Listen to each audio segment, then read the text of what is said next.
great day. Blessings to you. Thank you for tuning in to another episode of Behind the Eye of Kie with your host, Kaixa Rodriguez, aka Diamond Butterfly. Make sure you tell a friend and bring a friend. And come on back every Monday at 11:30 a.m. to 1 o'clock p.m. Eastern Standard Time. Join me for some hot, candid, informational, and entertaining, sometimes funny, witty conversation about everything under the sun, from music to food to love and laughter, business, and maybe we'll just ramble and chit chat sometimes. I'm glad to have you. I hope you enjoy the show. Let's go. Hey, butterflies. It's your girl, Kaixa Rodriguez, aka Diamond Butterfly. Welcome to the show. We are actually live today. It is Monday, January 22nd, when this show went live. I have to say that because occasionally I do, replay old shows. So just in case this is a replay and you're watching it, hey, but you guys are live, right? So how was your new year? We're still it's all through January. We're gonna make sure that we remind you that it is 2024, because I know it takes some people, me included, a while to mentally remember that it is now a brand new year with brand new things going on. And you'd be signing stuff and you still be putting 2023 and you're like, oh my goodness, it's 2024. I do it like well into February. I do it. I know I cannot be the only person that does that, but yes, I do that well into 2024. It's a mess. It's a whole entire crazy mess. Let me get this shared out and all of that good stuff. And well, I shouldn't say shared out because it shares on its own. I don't have to do all of that. But I just want to welcome you guys here. So today, I said that I would be answering some questions that some people have been asking over my career, not just at my time here as a podcaster. I have acquired several questions, and every once in a while I do something where I can answer some. So I said that today I was trying to figure out, like, what are we going to talk about? Y'all let me know too. Like, you feel free to send me some show topic ideas. Like I say all the time, we are here. We are part of the Trailblazers Radio Network. And there are several shows on this platform. So if you are looking for a place to get exposure, if you are PR for your artist, for your business person, for your whoever, if you are the personal assistant to somebody, if you yourself are a business person, if you yourself are an artist, a musician, an author, a poet, you have a business, you're somebody that just needs a platform to talk about something on, and you would like to be a guest on the show, definitely reach out to us. I will put the email in the comments unless Fred sees this and he can send me the email real quick, because there is a particular email for you to reach out to say, hey, I saw Diamond's show and she mentioned that you guys, how can I get on the show? How can I be a person on the show? Some people do charge to be guests. Some people don't. Some fees are smaller than others, but none of that should matter because, that's just life. You know what I mean? We got to pay to be on this platform. So some people you just have to pay. We don't have commercials and things like that just yet. If that is also available to you, though, you can sponsor a show. You can sponsor the platform. You can get your commercial aired on the show so that our viewers will know who you are and what you do, not just during your particular segment, but through every show. So if you sponsor, then we're going to talk about you every show that we're on. If you have a commercial, it's going to air at the beginning, at the middle, or at the end of the particular show, or all the shows, depending on the sponsorship package that you pick. So, you know what I mean? Like, there's a lot of things that we can do. I personally do reviews as well. So if you have a product or something that you would like to be reviewed, I do give honest reviews though. So listen, if you're just looking for someone that's going to say, oh my goodness, this is fabulous, and that's not me. I'm going to tell you, I don't like it. I'm going to say, and I probably will hit you up first to be like, listen, I'm going to give an honest review. I really didn't like this because of X, Y, and Z. I always find something good. I mean, let's just be honest. We've gotten some things in the mail or that we've bought that were just crap. And if it's just crap, I don't want to blast anybody like that. So I probably wouldn't review it if I just absolutely 100% can't find anything good about it. Like maybe it fell apart as I was trying to apply it, or it has whatever it is. I've bought some things that I was just like, what am I supposed to do with this? And then they have reviews that you can put, and then they try to block your reviews because they don't want the bad reviews. People just want good reviews. And I'm not that type of person. As an author, you can go to my page on Amazon and you'll see the good and the bad, the ones and the fives. Like I want to know them all because it helps me as an author to grow. Why didn't you like this book? What about it didn't you like? And like I've said, when T. Wade interviewed me, editing, when I first started my journey as an author, getting into the first question, what was my hardest part of being an author, was editing, was finding a really good editor that, one, I could afford, because editing is expensive as all get up. If you're looking for a cheap editor, I'm sad to report to you that you are probably not going to find one, because it costs. You got to remember, people are going through, and I'm talking about as like a nonfiction, as a fiction writer. I can't speak on anybody who does like poetry books or 50-page books or 20-page books or anything like that, or nonfiction or cook. I don't know. I'm a fiction writer. My books are over 300 pages at 6x9, at the 6x9 size. They're 300, or I think book 2 is like 250, something like that. So I write over 200-page novels. Okay. So for me, that's going to cost me like $1,000. Now, authors, editors that I know do take payment plans if I'm getting a full in-depth editing. And I didn't know all of this at the beginning. So I used my computer, the spell check. I mean, this was 10 years ago or more when the book originally released, about 10 years ago. So I used my spell check. I used Microsoft. I went through all the stuff with Microsoft. I had a couple of friends read over it. Somebody, like in some groups that I was in, they said get beta readers, which are people who read your book for you. Because sometimes you read your book the way your mind reads it, the way you intended it to be. So you may have skipped an actual word typing it, but your mind knows what's supposed to be there. So your mind tells you it's there. So as you're reading the sentence, it puts the word in, even though the word's not there. Or it's misspelled, but your mind knows what it is supposed to say. So it reads it to you the way it's supposed to. So that's why it's really not a good idea to edit your own book. Now, however, you can have the book read to you on your computer. So I do that. I have it read to me, and that helps me a lot because I can catch a lot of stuff that I probably would not read. I do not want to go back and reread my book. Listen, I don't.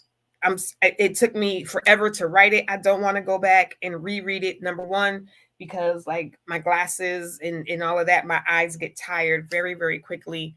So I just don't want to do it. But having the ability to have it read to me, yes, I can do that. Like right now, I'm just trying to find the time, book 4, to get caught up to where I left off with writing, so that then I can go back in and I can finish writing the book. But I did that with book 3. I read it. I had the book read it to me, had the computer read it to me. And then I sent it off to Fred, who also he did a spell check, proofreading, which is basically just like checking for obvious errors. You missed a word. This word is 100% spelled wrong. Is it spelled wrong on purpose, or is this a mistake? Like they're just doing a generalized overview. That's what proofreading is. Now, if they find extra stuff, an editor is going to be like, okay, your proofread is done. However, you might want to do a more thorough editing on this because of X, Y, and Z. When I first became an author, I didn't know anything about the author game. I didn't do any type of research. I didn't know anybody other than people who were doing poetry books. At the time, poetry books had just become big, were starting to be like the new big thing that people were doing, and poets were doing CDs. At the time, I was doing poetry. And so that was like the first thing that I was thinking, hi, Simone, that I was going to do. I was going to do a poetry book. Back up. I was first supposed to do my autobiography. That's how I got into the writing game. I had some friends. My therapist was like, you should write your story. Like, you've been through a lot. You're doing way better than a lot of people that I know, not that I thought I was. And she was like, you should tell your story. Tell how you got to where you are now. And I'm thinking, I'm like 2 steps from jumping off a cliff. What are you talking about?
Sorry about that.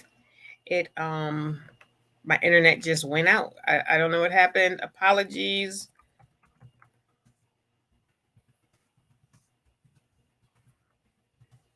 This is why I have been doing reloading old shows the past couple of weeks, because I've been having issues with my internet.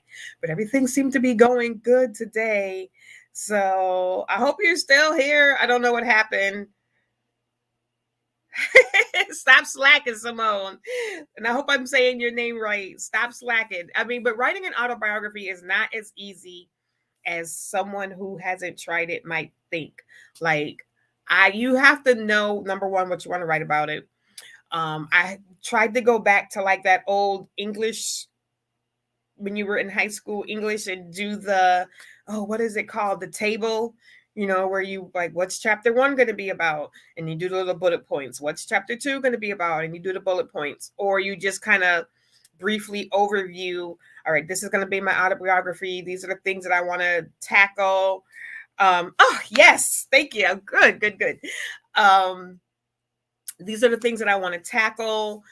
My problem, though, is that my past is a big ball of yarn in my head. And I think maybe not here, but this is how I describe, and this is how I describe my brain, period. My brain is like a big ball of yarn. My past is a super huge ball of yarn. Okay, the hamburger method. Um, and everything is just all mixed up. I don't remember dates. I don't remember the timeline. A lot of stuff from my youth, I don't remember timelines. I moved around so much as a child, from this family member to that family member to this person to that person. This happened here, but I also lived with them 3 different times. So at what time, when I lived with them, where did it's even right now, like, I'm getting a migraine just trying to unpack all of that little bit of just trying to figure out. So, and even in therapy, like, we have not been able to get the timeline straight. Like, I know I live with my grandmother. My grandmother is probably, and my mother, the longest stretch that I actually remember. My grandmother, I know I lived with her from, I don't even know what age, but very, very, very, very young, until I was about 9 or 10. I remember that. Then went to live with my dad for a little while. And then I ended up, I think, with my mother. And see, even that is a little like those three things right there. I don't know. Like, I don't know. It's so hard. Like trying to go back. People don't understand, Simone, how hard it is. I mean, like, unless it's something that you like, this is why it takes some people years to do their autobiography, because you've got to go back. You're telling your story. You want to get your story. This isn't a fiction. You want to get it straight. And you don't want someone who knows the facts to read your book and be like, girl, you lived here in 1965 and you said you lived here in 1969. Like, you want to make sure you get it right. So that was one of the reasons why I had a difficult time doing it. Then I couldn't figure out how to do it. Like, do I start as a little girl and then progress forward? Do I start as an adult, like I'm the adult, and kind of do that how they do in the movies, like flashback? Do I jump in as me from time to time and then flashback or flash? Like, how do I do it? So people say just start writing. Just start writing. Whatever it is. It doesn't even matter if it makes sense. Doesn't matter if it's, right timeline wise. Just start writing something. So that's what I did. I just started writing something, and it was way too painful. I couldn't. Every time I would start to write, every time I would start to get to the juicy parts, I would break down. I would have an anxiety attack, and I couldn't do it. So I was going to do like a 365 day, like an inspirational notebook type thing, like a little index cards with like the spiral bound on it, and 365 days of a year. Every day you could flip it, or you could whatever. That's what I was going to do. And I didn't do that either.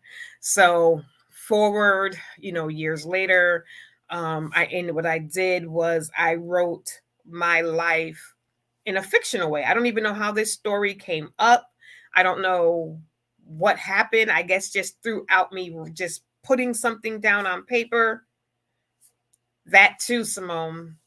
That too, not knowing the full context of the story. That makes it even more hard, because you can only tell the parts that you know. And if there's a whole lot blank, like how do you fix the gaps in your story when you're trying to tell somebody else your story? I don't, whew, that's a hard one. And that's that's a hard one. So what I did was I just started writing, like I said, and what ended up happening was Beautiful came about. That was book one. That was that, and that book at the time was probably like 100 and something pages when I first wrote it. That was the beginning of the 300-page book that is now Beautiful. And I didn't even bring it in here. It became kind of like the characters, I won't say each of the characters are not a little bit of me, but the story, the overall story, is kind of like a fictional version of my life. So every time this book one went through, hold on, I got to go get this book. Hold on.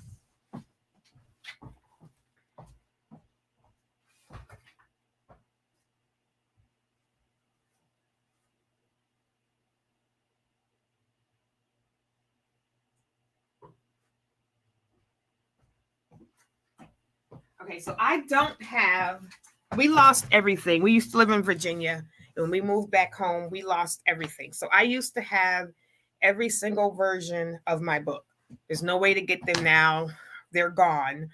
But the very first book that I did, the very first cover, I should say, was this night. It was really dark, but it was supposed to be the silhouette of a woman. Like, imagine me here, and they put a spine, like a book spine, through the middle of me and wrapped me around the book. So on one side was like one half of the woman, and then she just wrapped around the book as she was sitting. So I thought that was cool. But when I got the book, it was so dark. Like, it was dark blue, dark blue on black. She was in black and the background was like a super, super dark blue. So you could barely, barely, barely see her. I was like, that's not going to work. So then I switched the cover to this like light bluish turquoisey, because that's my favorite color, blue brick wall with a woman's face, I think, was on the front of it in outlined in white. That was cool. It was just a template from the POD, which is print on demand company that I was using at the time. Thank you, Simone. And then I had a friend inbox me and was like, oh my goodness, girl, your book is out here in California. I'm like, how is my book in California? And then she was like, no, oh my goodness, I saw the book cover and I thought it was yours. And she sent me a picture. It was a different author. We must have been using the same POD, picked the same cover layout. And then an author here in my city, one of my good friends, her poetry book had the same book cover. So I was like, oh gosh, I can't do this. This is, I didn't know that other people, not knowing, could use the same layout. Like, here's a picture of a book cover. You can use it, but anybody else can use it as well. So yeah. And how the book evolved was every time I went back to do something, I was rereading the book. Because at the same time, I'm also getting people saying, hey, you might want to check your editing. Hey, you might want to check. So I'm going back and I'm rereading and I'm rereading. And then I'm wondering why I wrote this sentence like this, why I did this. So the book kept growing by like 10, 15, 20 pages every time I would go back in and touch it. So I put a picture of me on the cover. I was like, forget it. I'm just going to put my face on the cover. I don't want my face on the book, but nobody else is going to have a book with my picture on it. So that's what we're going to do. It was not the best of pictures. It was blurry. It was super pixelated. I ain't know. I just took one of my favorite picture that I got a whole bunch of likes on, or people said they liked, and boom, that was the cover of the book. I didn't know. I had no idea writing a book was, because all you see is like people they just drop in books. And this was at the beginning of a normal everyday person writing a book, right? So now this is book 3. This is the 3rd cover. So someone was like, no, you should there's people who do book covers. You should get someone to do your book cover. And I was like, oh, there's people who do book covers? And they were like, yeah, I'll connect you with my person. So they connected me with their person. Her name is Donna Osborne Clark. I am not sure if she still does it, but if she does, she's amazing. I couldn't find her on Facebook anymore, but her website is still up. So, but her name on Facebook is Donna Osborne Clark. And I think her website was Creations by Donna or Creation by Donna. One of the two. Creation by Donna or Creations by Donna is her website. And she's done like magazines. She's done really big stuff. So it was like $250 to get a book cover, which didn't seem like a lot to me, but it did seem like I was like, $250. Oh my God. But she's very precise. She's very good at what she does. You know, she takes into account, she can't do it until she's not just giving you a picture to upload. She's giving you the whole back, the spine wrapped around. So she needs to know when your book is done, how many pages it is, all of that good stuff. She's going to give you, she was giving us, you know, the JPEG. She gave us a lot of stuff that came in that package for the $250. So the problem was, though, that I didn't know to ask for her to like airbrush my picture. So I picked a new picture, another nice picture. I picked a new picture. And so now we're on 1, 2, 3, 4. We're on 4. Book cover number 4, right? So we get that. She does that. And then like a year later, someone says, why don't you should ask her to fix, like airbrush your picture. Cause I didn't know anything about that. So I asked her, she did it. So we upload the new picture again. And I don't count that as 5 because it's the same picture. It's just, I look better on it. So, but the page count did increase a little bit more. The page count definitely went up. And then I was like, you know what, I'm done. I want a book cover that reflects the story. Like, this is just too much. I want a book cover that reflected the story that I was telling, the characters on the cover. So I talked to her, still working with her. No, and I don't have any of those books. Oh, the cover that I have now. So the cover before this one, this is the book cover now. The cover before this one, Donna did. It was 3 people. It had the flower. But what it didn't have, this person was missing. We could not find, we used her, we used him. These are people that I know. I wanted people that I knew on the cover. I didn't want to do stock art. I didn't want to use any pictures that someone else could also use, because if you use stock art, they're just people who are selling their pictures. So anybody can use those pictures. Anybody else can buy it, put it on a magazine. Anybody else can buy it, put it on their book. I ran into issues, not me personally, but I knew authors back then who were using the same girl on the picture. Like, several authors were using the same girl, the same pose over and over and over again. So there's like 50 books out with the same girl in it. And I'm like, no, that's not what we're doing. So I asked a couple of friends, hey, would y'all like to be on my book cover? And they said, yeah. For some reason, finding a guy with locks was like the hardest thing in the world. And at the time, remember, this is like 2011. So this was probably like 2015. Not that long ago, but long enough. No, before that. No, I don't know. But it was somewhere between 2000 and probably 7 and 2015, somewhere in there. The stock art for Black men with locks, or black, I call them locks. Some people call them dreads. I don't like calling them dreads, but were terrible. The selection was, they all looked horrible. Sorry to anybody who had their pictures out way back then, but the pictures looked horrible. They looked like drug addicts, really. They looked disheveled. They looked dirty. I'm like, okay, so is this the only? And she sent me to like different stock art websites to search this up, and she was searching, and she was like, I can't find anything that I would want to put on this picture on your book. Like, he's a bad guy. Like, this character is a bad guy. He is. I mean, but people play bad guys all the time. Doesn't mean you're the bad guy in real life. But he's a guy who has money. He's an ex-basketball player. So he's got money. He's wealthy. He has businesses. Like, so he's not going to be on anywhere looking disheveled and dirty, and his locks are all crazy looking. It took me forever. Like, I was posting every month, like, I just need a Black man with locks who wants to be on my book cover. Oh, I got a cousin. He'll do it for you. Would never hear back. Oh, my brother. Will never hear back. Oh, I'm down. Would never hear back. So I was just like, you know what? Forget it. So what we ended up putting this Italian looking guy on the cover, because we couldn't even find a decent, just like, Black man picture to go on the cover. And like, at that point, I had my 4 friends, and I didn't even have the 5th. The book is about 5 people. It took me forever to find the 5th character, and it took me forever to find this character. So he is somebody that I know. He's local. He's actually a musician. He's a rapper. His name is Toonleaf the Rambler.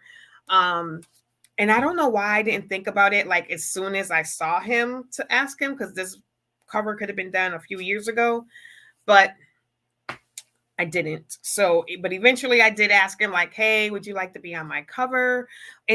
But even throughout social media, like, I was still posting, looking for a guy with locks to be on the book cover, and nobody was reaching back. So, and I knew several. And yeah, so I reached out to him personally and asked him. He said, yeah. I said, well, I need you to, like, I know you're like a sweatsuit kind of guy, but I need you like in a dress shirt or a suit. Like, you need to look like you got dough. Like, I need you to really look like you think a ball, because he's got the height. So he did that. I had to redo the whole cover.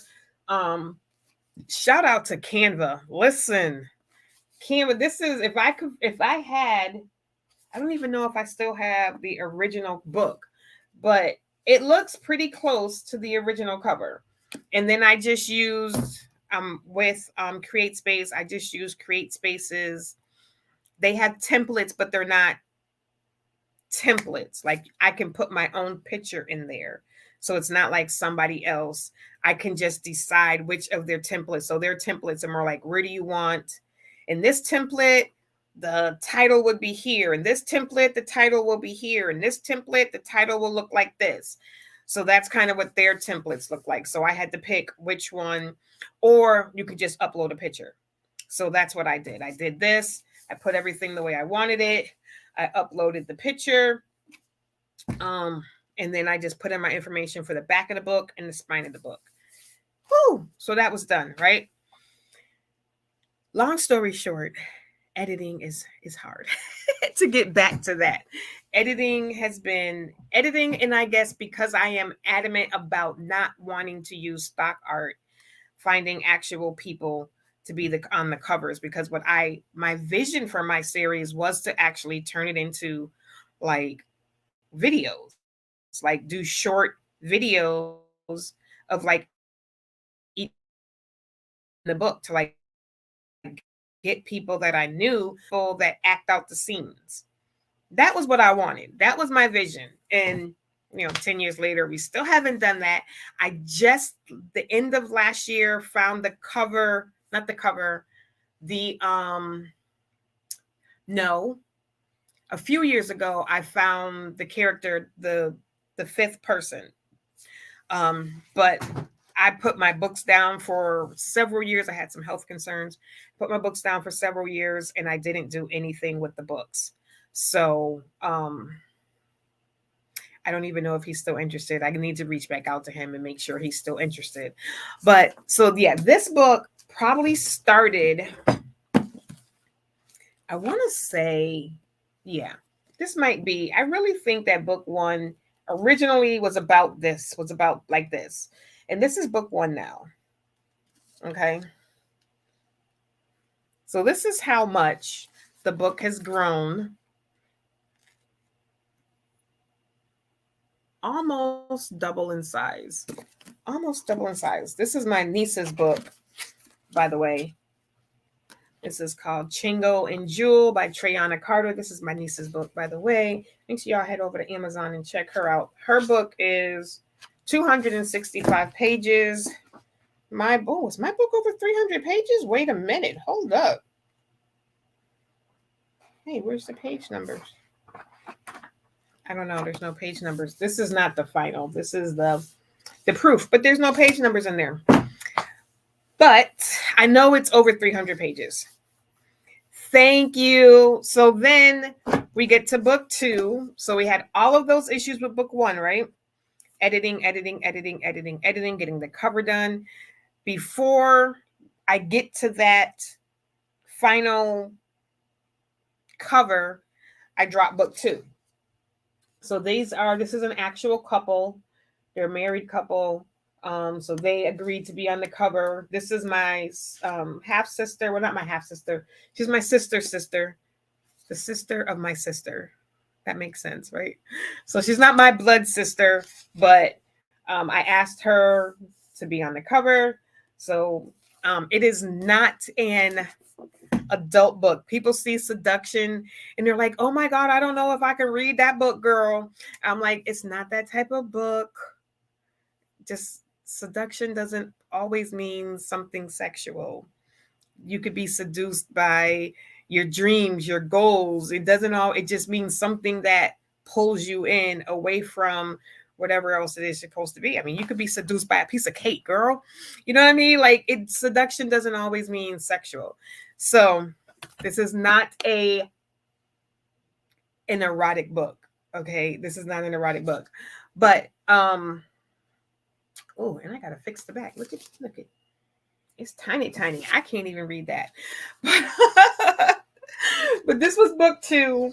And so I ran into a lot of the same issues. Editing. Like a lot of my reviews. And I leave all of my reviews up unless people are like downright disrespectful. Like you can tell me that I have issues. People always blame the author. First and foremost, they always say, "Who did your editing?" Or you must not know the English language if you put this book out. Like, we pay people. If we knew how to do it, we would do it ourselves and save ourselves hundreds to thousands of dollars on editing.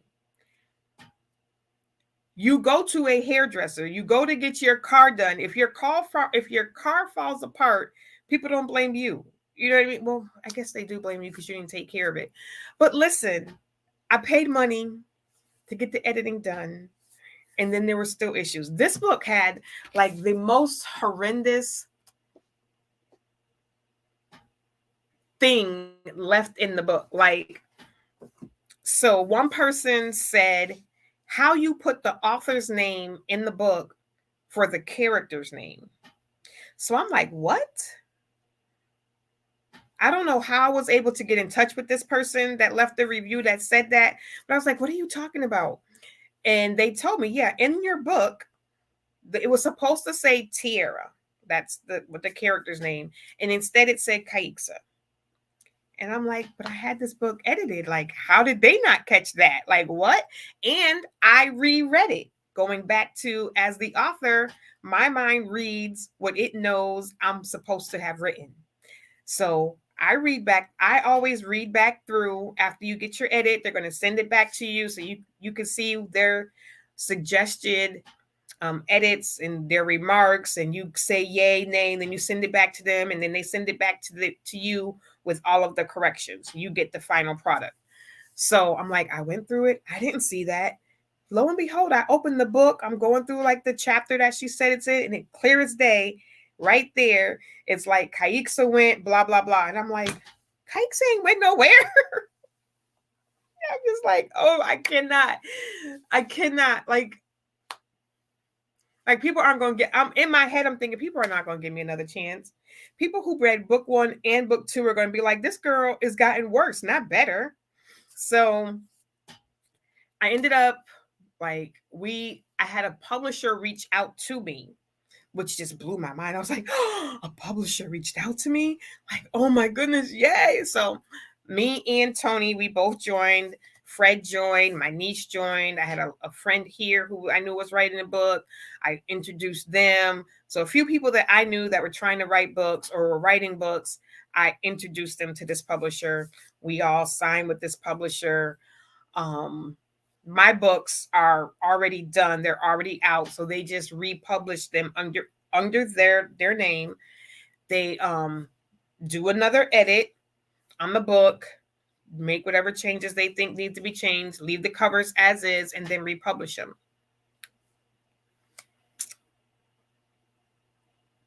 Why did I still have errors? Why? So you know how many eyes have been on. So at this point, I'm just like, editors to me personally, I'm just like, I can't trust anybody to edit my book. Like, I don't know what I'm going to do besides like giving my book to like an English professor, which I tried to do because that was suggested to me as well. So like my son was in college at the time, and he was in some type of program in school where they like read random books. So I was like, why don't you take my book and have them read it and give me their feedback, and they could, email me whatever. That didn't work. Like, I just feel like at every turn I was just getting either closed doors or doors that opened and then shut back, and I never heard back from anybody afterwards. So it was just a consistent like, what is going on? What is going on?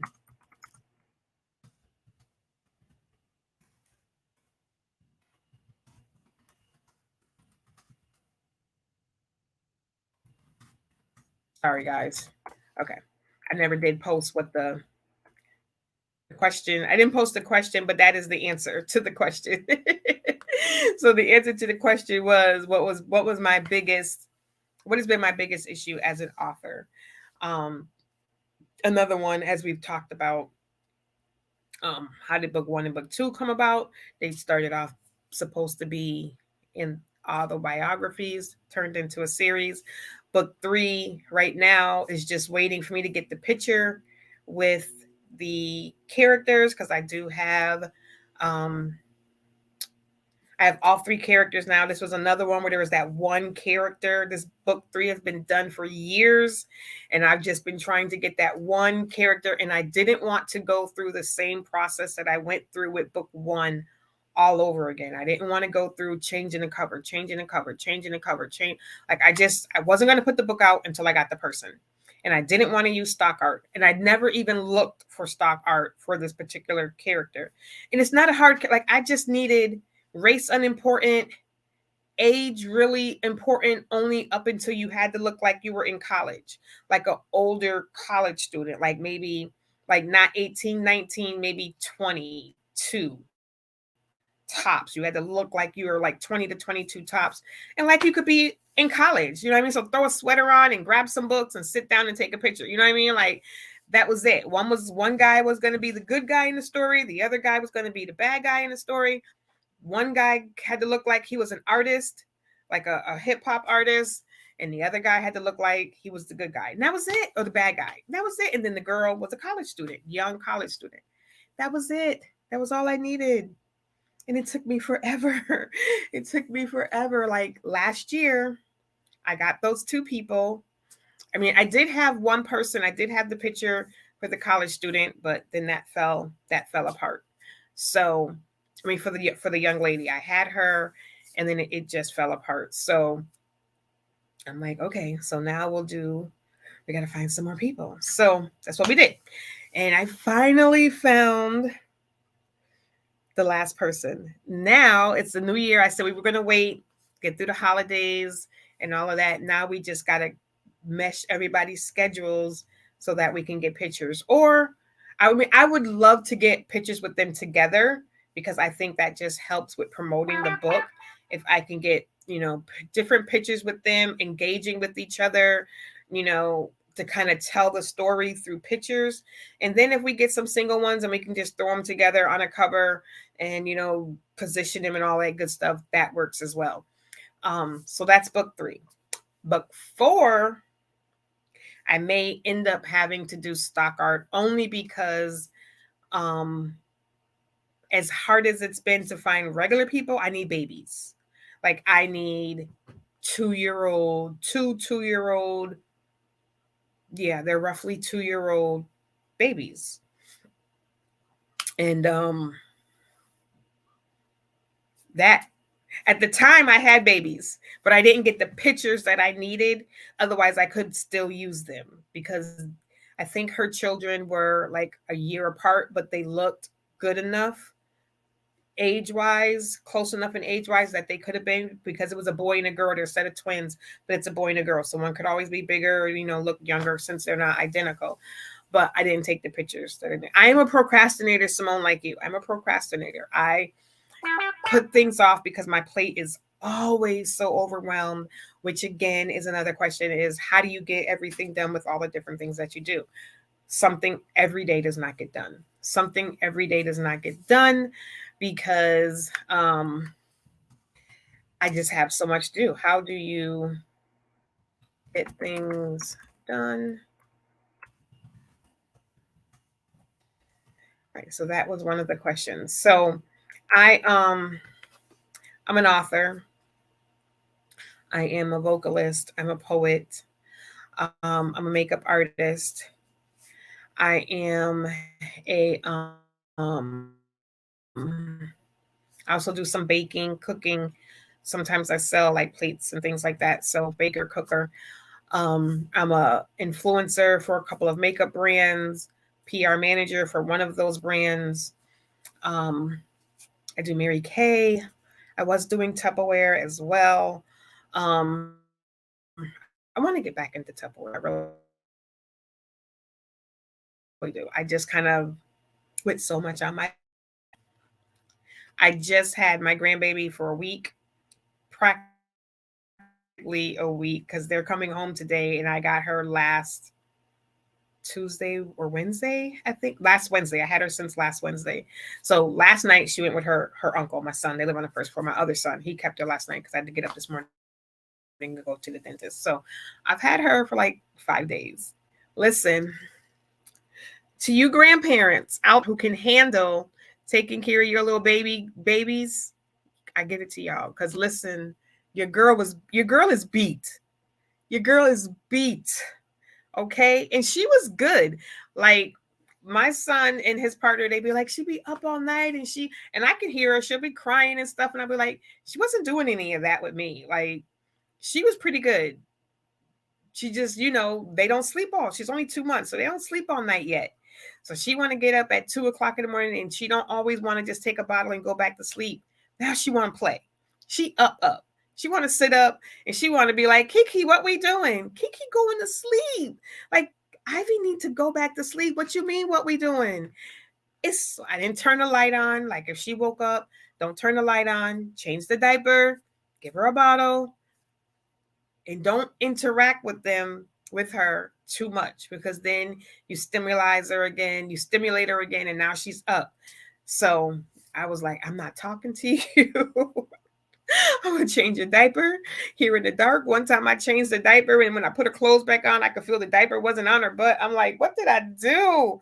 I never pulled the little Velcro thing. I never opened it and pulled it over. I just pulled it over so it wasn't attached to anything.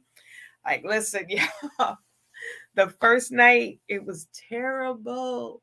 It was so bad the first night. Like, I let her sleep until like 10 and then gonna call myself trying to put her back to sleep at like 11. She was like, you bugging. So the next night at like 9, gave her a bath, put her in her tub, gave her a nice little 10-minute bath, washed her hair, let her sit in like the nice warm water, got her redressed, massaged her down with the lotion, put her pajamas on, put on like her little rain sounds and stuff that she likes to sleep to. She sleeps to rain sounds. Gave her bottle. Actually, no, I didn't give her bottle yet. I played with her a little bit, get her extra tired, play with her for a little bit. Then I think at like 10:30, she was asleep. She got her bottle somewhere between 9:30 and 10:30. 9:30 and 10, and then by 10:30 she was knocked out. She woke up. She still woke up at 2:30. Still woke up at 2:30, but changed her, gave her a bottle, and she went back to sleep. I was like, yes, we got this. I'm like, yes, we know what to do now. It didn't work the next night. We're on night 3. It didn't work the next night. She was again up and fussing and wanting to play. Like, I shouldn't even say fussing, because it wasn't like she was really fussing. She just wanted to play. She wanted to play. So yeah. So consistency has been my issue.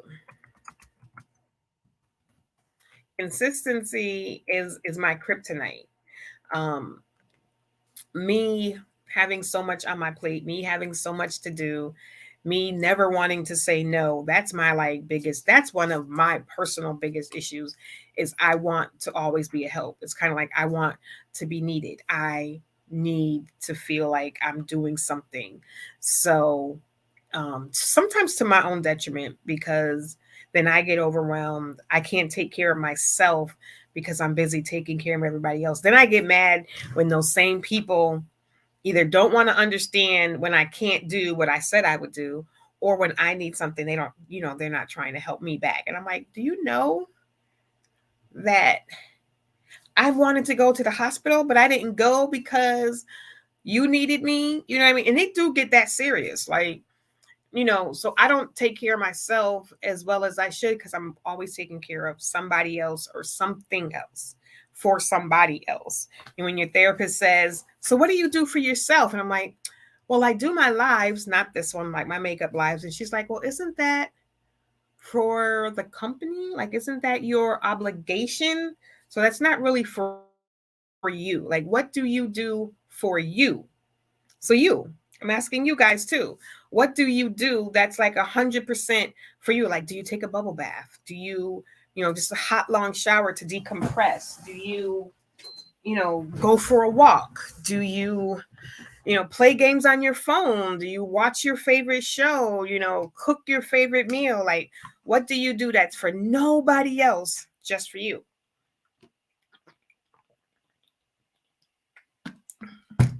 And I had to sit and I had to think about what I do that is just for me. Because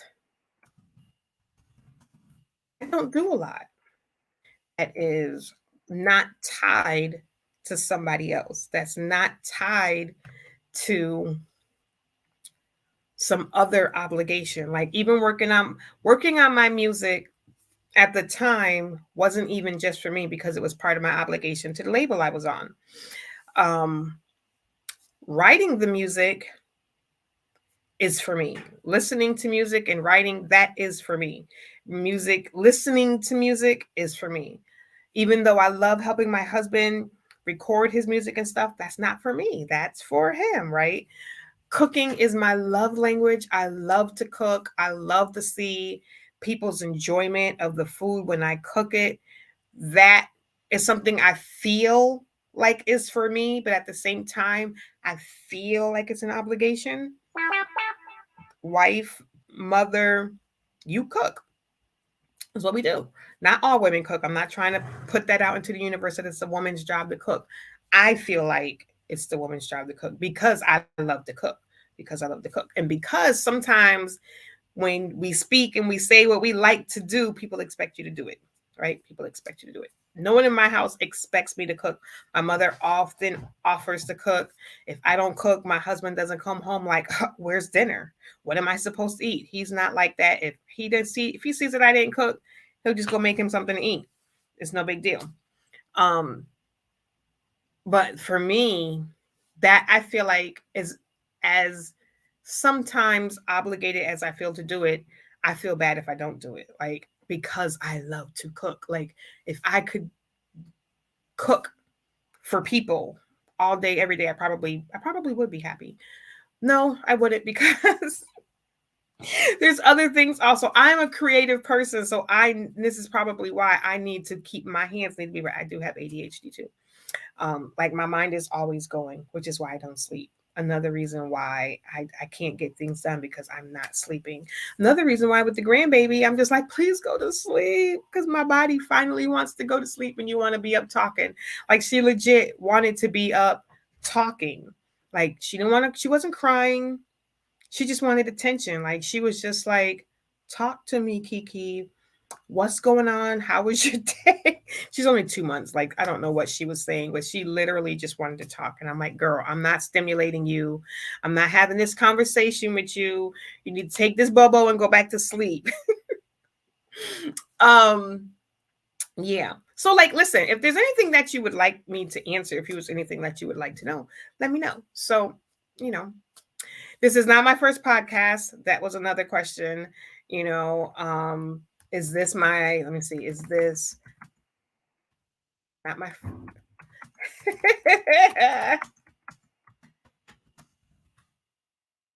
okay, so the other question was, is this my first time being a radio host? And no, it is not. Tony and I did a show, well, not even briefly, for a year, maybe a little bit longer. When we first got together, so back in 2010, I want to say, we did a radio show on Blog Talk Network. We actually won an award for that for doing that show. And we interview people from all over the world. I missed that show. I wish we'd never stopped. We'd probably be huge right now. Because we interview people from in Africa, we interview people in Iceland, we interview people in United Kingdom, like everywhere. We had all different types of people. We had gospel artists, we had um, just everybody, authors, we had musicians, we had business owners, all different types of people come on our show. And it was a podcast where you don't get to see the host. You don't get to see them blog talk, you just hear them. You call in, you're on your phone at home, wherever that is, and you're just talking on your telephone. And it was really, really cool. Like Tony and I joke, and well, Tony jokes about this all the time that he and I could have like been just like had a terrible day. been mad at each other. It'd be 6 p.m. time for the show, and be like, and you know what? You can sleep on the couch tonight. Hey guys, welcome to the show. You know what I mean? You would never know. You would never guess it. Like, we just weren't that. Like, if this show, we could conduct our business, and usually what it would do is it would fix us. We're sitting there, we're laughing, we're ha ha. And usually we're sitting right next to each other because we would have the phone on speaker instead of trying to do two phones in other rooms. And then you get the feedback and all of that type of stuff. So we'd usually be sitting there with our phone on the living room table on speaker or something while we're talking. And by the end of it, it's like, okay, so what you want for dinner? We going for a walk? What we gonna do? We be cool. I totally, totally, totally missed that show. I think it is still available because according to what I understand, like, it doesn't disappear. So if you look up Sofa Chats, I think it's Sofa Chats with T and K, I think is what Sofa Chats Radio, maybe with T and K. If you come back to, if you're on YouTube, if you're watching through YouTube, either on Diamond Butterfly or Trailblazers Radio or Diamond Star Entertainment on YouTube, I will put it in the comments. I'll also put it in my comments on, let me see, it's on my Facebook page, Caixa Rodriguez, and then it's on the Trailblazers Radio Facebook page as well. So I'll make sure Fred drops it in there when I'll get the exact link if anybody wants to go and check it out. Like I said, it's on Blog Talk Radio is the website. Whoops, I can't spell. Blog Talk Radio is the website, and our show was called, I really believe it's like the same show that we have now. We just kept the same name. It's either Sofa Chats with T and K or Sofa Chats Radio with T and K. But if it's that, should pull up something. Like, if you put in Sofa Chats with T and K, it should give you some ideas, and we should be able to find us through one of those terms over on Blog Talk. But I will definitely get the exact link, and I will put it up in there on all of these different platforms that we are currently streaming to make sure that if you guys want to check it out, you can. We used to have a lot of artists. Like, the one that I loved the most, like, there were two. We interviewed this gospel artist group. It was a band, like a gospel group from Iceland. We are on at, like, I think our show was like at 6 p.m. and it had to be like 3 a.m. their time, something like, I don't know. But it was like early in the morning their time, and they're up. We same thing when we had this artist on from England. She was another gospel artist, and it was like middle of the morning, early super morning for her, late at night here. And she was on, and they will be like, they didn't sound sleepy, they didn't sound anything like that. You know what I mean? So now that you can see people, it makes it a bit more personalized, of course, for you, because you actually get to see who it is that's talking to you. And if I had a guest, you would actually get to see them. But it's also a bit more, it can be overwhelming for people to know that they got to be on camera. Like, some people are like, it means I got to have my hair done. It means I got to be dressed right. How far can you see up? Like, is it just my head that you see? Do you see my waist? So for some people, it can be, a little daunting to be on camera. Some people enjoy the anonymity of, you just hear my voice. Like, I don't got to be dressed at 3:00 in the morning. I could be in my pajamas and all of that. So I don't know if I could get those people on now where it's visual, but that would be fun to go back and interview some people that we had from the past and see, how things are going now. I might have to go over there and see and figure out how. I might have to do that. I might have to find the email, because it was a PR. Their PR kept feeding us people. Like, it was crazy. Like, we had this one, whoever their publicist was, like, she must have been a publicist for a lot of people, because she just kept feeding. All of our overseas people came from her. And it was awesome. It was so awesome. And a lot of our guests like we probably would have never had because they probably would have never known who we were. But we had like really unique, different types of guests. So like I missed that part of it, like so which is why we always wanted to bring the show back. We just never did. Now blog talk charges. Like we did try to get back into the blog talk. We did like one or two shows. Um and but it was like it charges you. And I don't know if it's because it's the free plan, like we're streaming through Stream, like a lot of these things you do pay to use the platform, but then they were paying you to call in as well.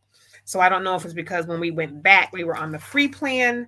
Maybe if you upgrade to the paid plan, you no longer have to call. Like, why do I have to pay to call into my own? It's only like a penny a minute, but still, like, you do an hour show, like that's 60 cents. Like, listen, that adds up, you know. But yeah. So what else? Makeup artistry.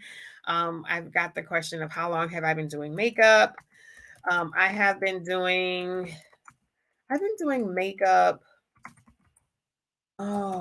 for probably since my high school years. Okay. That's probably, it says blog talk radio, how long doing makeup. I don't even know why was that there. Oh my goodness, that's crazy. All right, let's repost this so that it looks better. Um, I've been doing makeup, like I said, since about my high school years. Um, I've been doing makeup on others since about 2014. Since about 2014, when we were in Virginia, is when I started. Um, and actually, it's because I was doing Mary Kay, and sorry, trying to get my phone to turn around. It's because I was doing Mary Kay. Yeah. Oh yes, we interviewed George Clinton's niece. Yes. How did I forget that one? Tony's on now, sneaking out at work. Um, yes, that was an amazing interview as well. Like that was like our first, kind of famous person, like to talk about being George Clinton's niece. That was amazing. That was amazing. But doing Mary Kay, and Mary Kay, you try before you buy. So you meet with them, you do your own your pampering session, and then I had some people that would be like, I don't know how to do makeup. Can you do it for me? And so, right, with Mary Kay, they really don't want you touching because you're not a licensed cosmetologist. They'd be like, I don't care, girl. I just want you to do my makeup. So I'd be like, well, I'm gonna need you to sign here that says you allow me to do your makeup, even though I'm not licensed, because I ain't trying to get sued. So um that's how it started. That's basically how it started. Me doing people's makeup, learning more. Then I started going live on Facebook. I did my first live at like 3 o'clock in the morning. One of my Facebook friends was like, girl, I'll go with you. I'll be up, I'll be with you. And Facebook, again, is kind of like this, where you see me, but I have no idea who's watching you. So this is how I got to be comfortable doing this, by going live on Facebook. It's like you're just talking to yourself. Just think about, you're imagining that people are listening, because you never know. So she's the one who taught me, you always act as if there's 1,000 people watching. As soon as you hit that live button, you act as if there's 1,000 people watching. It always drove me crazy when people would go live. And if you do this, there's no shade to you, I'm just speaking how I feel.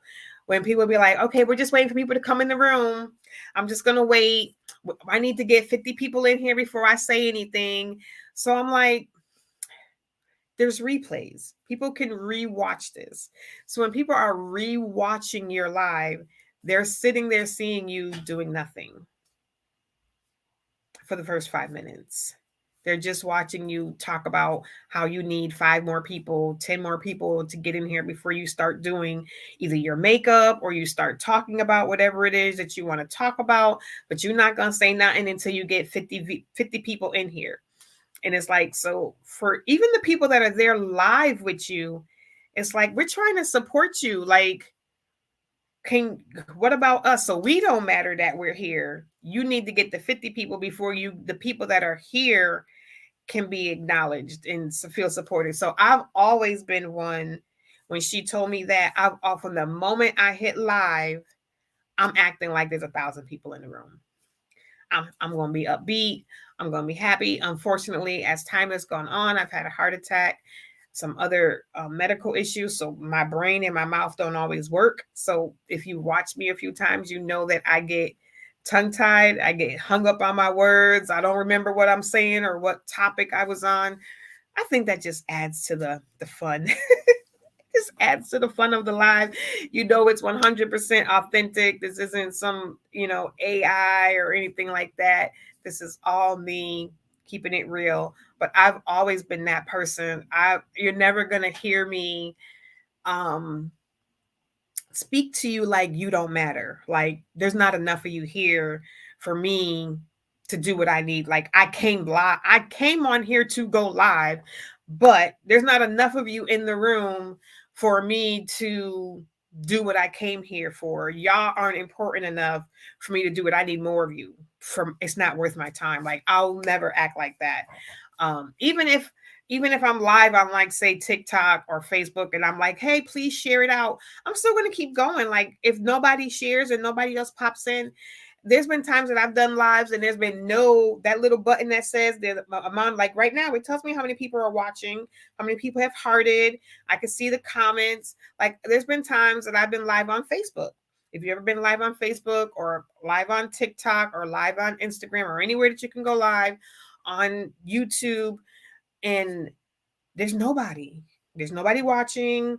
Nobody pops in and pops out, but I'm still going to give the same energy because number one, I know you can replay. So you may not be here right now, but you might come back and you might watch later. And I don't want you to see me sitting there like, so I guess everybody was busy. Like I don't want you to feel that energy. Like I want to be, so y'all pop in and be like, I'm gonna be like, yeah, girl, cause when we went, da da da da da da da, and then y'all can see that there's no comments and be like, well, who was she talking to? Because nobody was watching, but I don't care because I'm doing this as much for me as for you. This helps me to get out of my shell. Okay, this helps me to learn public speaking. This helps me with my fear of speaking because it does get quite overwhelming when you have to worry about every time you talk if it's going to come out correctly. Is what you intend to say going to be what you say? Is the thought in your brain going to make it to your mouth and escape your lips? Can you even get the thought in your head? Like, I want to talk about that book, but my mind can't remember the name of the book, or I'm going to get tongue tied trying to say the name of the book. It becomes like a consistent think about what you're going to say before you say it, then you miss what you're currently saying. It's crazy. So these things are as much for me as they are for you. So I'm going to give it 100%. I'm always going to give my best. I'm always going to give it my all. I'm always, always, always, always going to do that. Even when I feel like crap, even if me and Hubs have been like, we are still going to give you 1,000% of our energy because, it's like being an actress, or it's like being an actor, or it's like, you go to work. Well, I can't say that because some of y'all go to work and you bring your problems with you. Like ain't nobody at work did nothing to you, and you at work taking the person on the bus that stepped on your toe, you taking all that anger out on them. I'm not gonna do that because y'all ain't did nothing to me, and I love y'all, and I need you here with me. But okay, so that was how long have I been doing makeup. So yeah, and it's like I said, it's just evolved over that. I would love to do it a whole lot more than I do it. Because my passions are writing, my passions are doing makeup, because I love to do things that make people feel good. That is what I love to do. So cooking being my love language, I love to feed the soul. Like my books feed your soul, my food's gonna feed your belly, and then I'm gonna make you look pretty on the outside because you might feel like crap on the inside. So full belly, something to read, and now you look in the mirror and you be like, "Oh, girl!" And it could be something as simple as what I got on today, which is just basically just a little foundation, like nothing else. I didn't do my eyebrows. I got a little bit of liner on, and that's it. My lip gloss is gone. You know what I mean? That's it. The super, super, super soft slay to the super bold. I do it all. My eyes are getting a little bit bad though now. I need to start wearing my glasses more than I do. But like if I could do those three things for life, write, cook, and do makeup and make good money at it, I'd be overwhelmingly happy. I'd be so happy because those are the three things that I do for me that make me happy. They make me, or those are the three things that I do for other people that make me the most happy.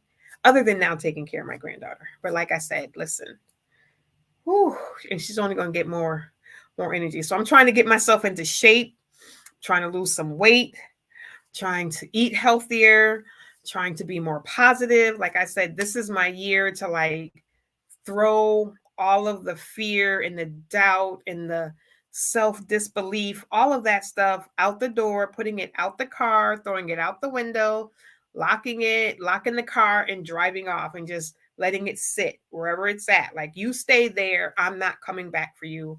I say it every year, but this is the year. This is the year.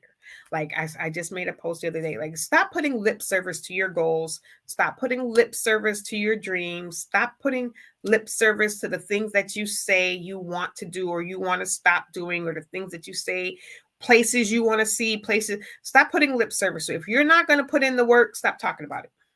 And I say that is what I say to myself now. Stop talking about it if you're not really going to do what it is that you need to do to get it done, because you're just lying.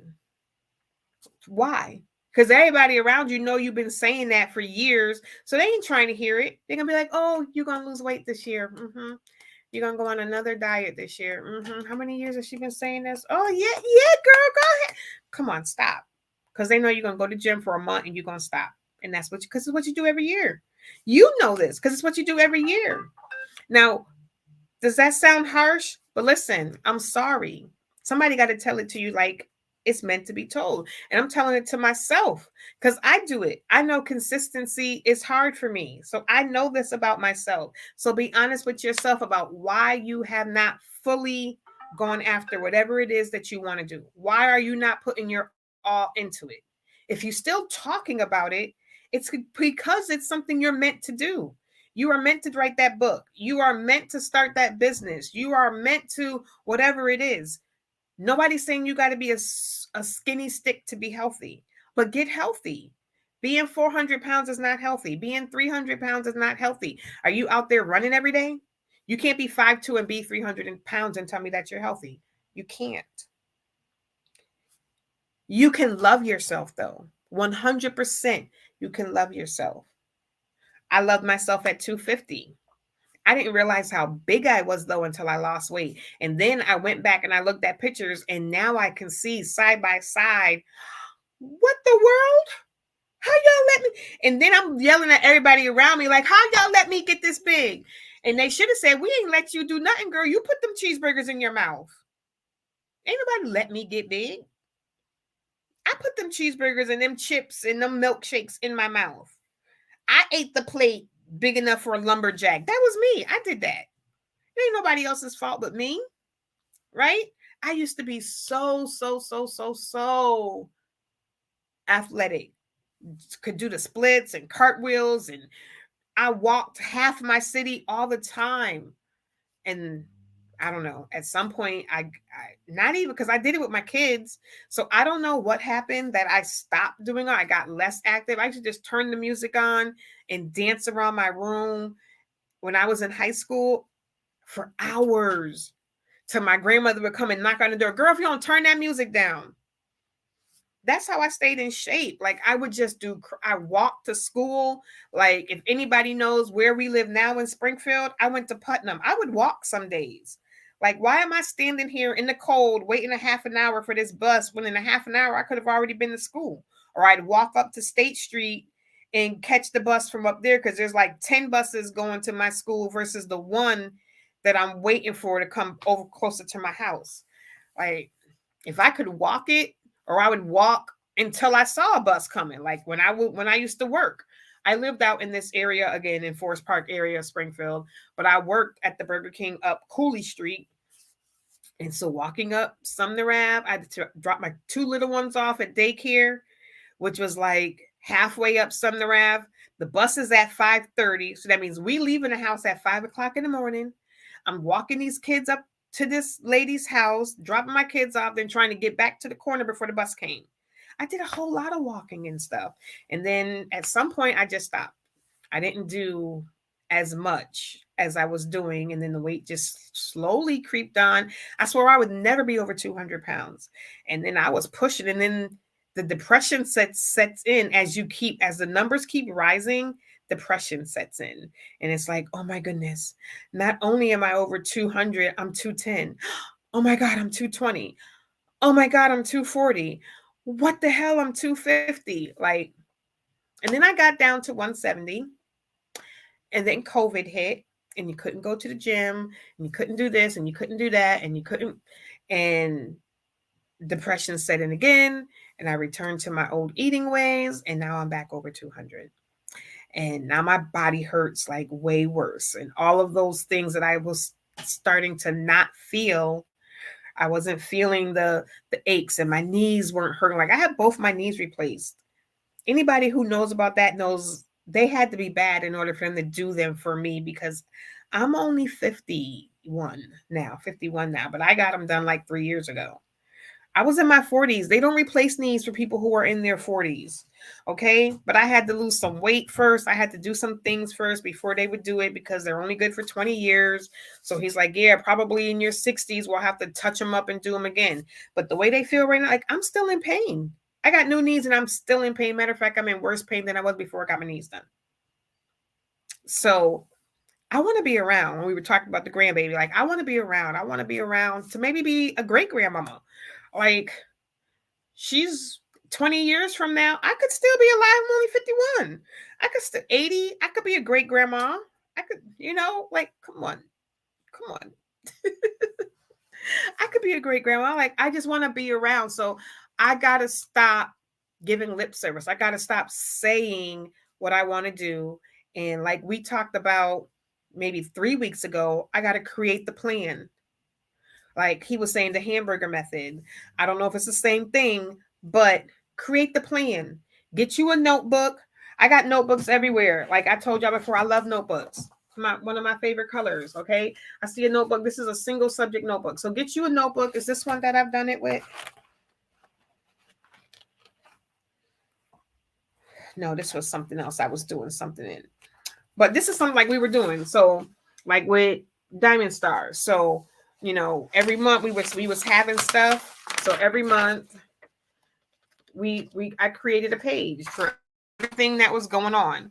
And then the plan was to go back in, now detail that out. And then my plan was to get a new notebook, like a smaller notebook, not as thick, for each of those things. So go through, like, yeah, it's a lot. It is a lot. But when you go to college, or when you're in school, or when you're, there's a lot to that. To college, all those little details that you got to do. Your life should be detailed. You can't fly by the seat of your pants with everything and just wake up, oh, what am I going to do today? Not if you have goals. Not if you have things that you want to accomplish, because you need to know where you are going. You're not going to hop in your car and be like, I want to get to California, and you've never been to California, and you're not going to get your phone out. You're not going to know how much gas you need, how much that gas is going to cost, what the best route is. Like, no, you're going to figure all of that out so that you have how much you're going to know. I need $200 for gas. I need this amount of money so that we can have food along the way. This is the highway that we need to do. You're going to throw your MapQuest on. You're going to do that stuff. So you got to do the same thing with your goals. And we have different goals, right? So get one big sheet of paper, put it up on your wall somewhere where you can see it. These are my goals for this year. 6 top things. I don't know. The 6 top things you want to do this year. Maybe even do a 5-year plan, a 3-year plan, a 1-year plan, and then break that 1-year plan down to 6 months. Okay. I need to have this much stuff done by 6 months so I can meet my 1 year goal, which means I can now work on my 3 year goal. Like, we don't want to do the work. We want to just say what it is that we want to do and then have it magically happen, or do the most minimalist effort and get the maximum results. You can't go to the gym 1 day a week and expect to lose 50 pounds in 2 months. Make it make sense. There's not that much working out in the world, because you would literally be sore the other 6 days if you tried to work out for 5 hours a day, and you still wouldn't. Because then if you're going back home and you eating all the same crappy food and everything, how are you going to lose 50 pounds in 2 months? We don't want to do the work. The work is tedious. They say do what no one else will do now so you can live how people only dream to live later. If you don't do the work now, especially if you're young and you're watching this, do the work now. Like, the world tells you, oh, have fun in your 20s, have fun, do this, la, la, la, life is a joke, ha, ha, ha, ha, have fun in your 20s and in your 30s, and then get down and focus in your, then why'd you go to college? Why would you go to college? Why would you spend all of that money on college to just have fun and not focus and not be orientated? We've got to teach our children better, because then we get mad at other people when their children are successful and when their children have things, but we are not pushing our children or steering them or instilling these values and goals in our children to do certain things. We're not making school a priority. We're not helping them plan what to do. We're not teaching them about checking accounts and bank accounts and even job applications. We're not teaching them about how people, you are judged on your appearance. You can't go into a job interview with pants down to your knees and, you know, your hair looking all a mess and you smell like weed and everything else, and now you want to get this job. Like, come on, man. Unless it's McDonald's, the grocery store maybe, but you can't walk into a business office looking like that and expect to get that job. That's not how it works. Like, we have got to instill these things and lead by example. You could be in your 40s and go back to school. You can be in your 40s, even if college isn't for you, you could be in your 40s and start going after your goals. And now you're showing your children how to go after theirs. Instill that in them. Talk about what it is that they want to do. Talk about what are their dreams and their goals, because they have them at 10, 12, 14, 16, 18. They have dreams, they have goals, they have interests. Show an interest in your children, in their dreams and their goals and things that they want to do, and start to show them things that they could do to get to that dream and their goal. There's a whole bunch of young entrepreneurs right now making bank because they have parents that see that this child is into this. Let me help them. Let me help them. Let me nurture that. Let me not shut it down and tell them, nah, you can't do that. You can't, man, please, whatever. Why? How do you know what they can do? If you gave them the right support, they could be great. It's all about the support. It's all about that belief system. And then we wonder why we turn into adults who have no confidence, because the people who were supposed to fill us and tell us how wonderful and how great we are and instill that in us ripped it all away. Told us we weren't nothing, told us we weren't going to be nothing, shot down every positive dream that we had. Because maybe we were a C student, they told us that you're going to only be able to work at McDonald's, and then get mad when you only do work at McDonald's. Like, but I thought that's what you said I was only going to be able to do because I could only get C's in school, right? Check your circle. Check your circle. I say this, reevaluate your circle often. You do not want to be the only dreamer. You do not want to be the only person in your circle who has goals and who's trying to achieve them. Y'all can all have goals, but if nobody else but you is actively working to achieve those goals, you need a new circle. Or maybe you need to be the person that inspires some other people in the circle. Like, figure out why everybody is stagnant. Figure out why everybody else is just sitting on their dreams. And maybe you could rekindle that fire for the group. But if not, what's the talk like in that circle? When you're talking about your dreams and you got a vending event to go to and you're going to this conference that talks about the dream that you're trying to accomplish, what's the morale like with your circle of friends? Are they like, Why are you going to do that? Or maybe they might be very uplifting and encouraging to you, but know your circle. Don't be immersed in a bunch of Debbie Downers. I don't know why we give these phrases names, like everybody who's Debbie is a downer. Don't be immersed in people who aren't positive. Like, the world has enough negativity. Like, social media today is just full of it. Everybody wants to see the fights. Everybody wants to see the person arguing. Everybody wants to see the violence. I don't know why. We've got to get away from it rather. We need some people that are willing to spread some love, spread some joy, spread some smiles. So I don't know how many times I've said please or thank you to somebody and they look at me like I'm crazy because I might have been the first person to say please or thank you to them. Like, it's so far and rare that when you say it, people look at you like, oh, you're welcome. You know, when me and my husband go to the drive-through and we give, can I please have, thank you very much. At the end, when they give you order, please pull forward, or they say pull forward. You're like, thank you.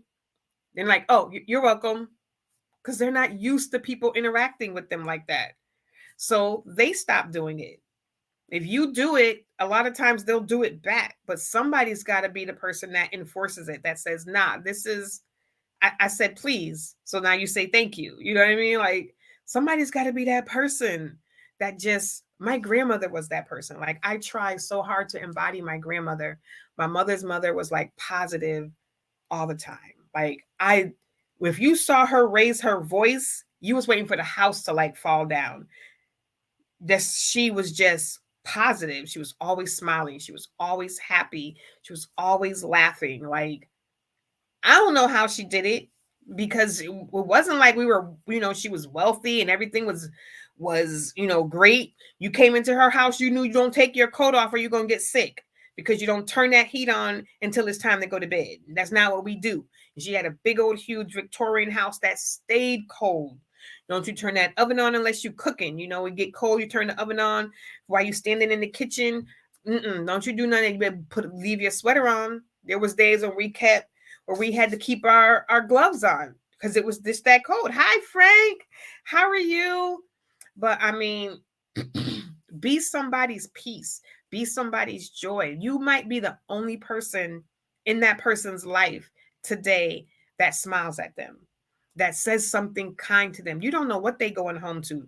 They might be going home to no lights, no food in their refrigerator. They're at work just trying to keep a roof over their head. Forget food, forget anything else. You never know what somebody else is going through. And it doesn't excuse bad behavior.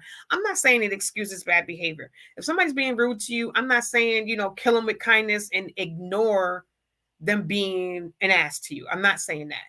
But I'm saying, think about, maybe they might be going through something and that's why they're acting the way that they're acting. Doesn't excuse it in any way, shape, or form. That I don't condone bad behavior. But sometimes you could flip.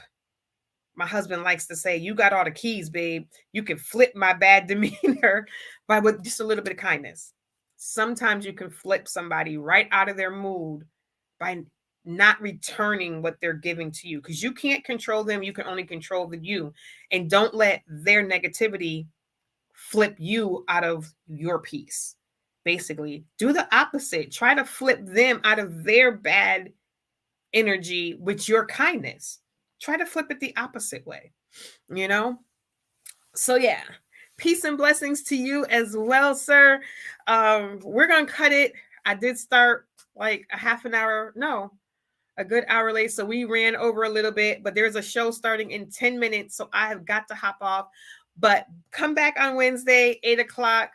It is Sofa Chats. Tony and I will be here every Wednesday. Every other Wednesday, it is he and I. And then that extra Wednesday, it is Tony. So first and third Wednesday, it's T Wade.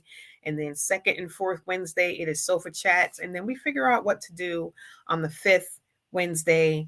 And then every Monday, I am here 11 a.m. And like I said, Trailblazers Radio is here on a regular, consistent basis.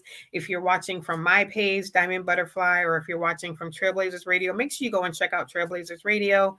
and like, follow, subscribe, all of that good stuff on all platforms. And if you would like to be a guest on the show, if you would like to have your music played on the show, if you have a commercial, something to review, all of that good stuff, I definitely do all of that, as well as some of the other podcasters on this platform. So I thank you once again for joining. I thank you for the questions, for getting to know me a little bit better. I appreciate you. I will get that our blog talk link and get it posted so that you guys can go check out some of the old shows. And you have a beautiful, wonderful, blessed day. I love you all. Bye.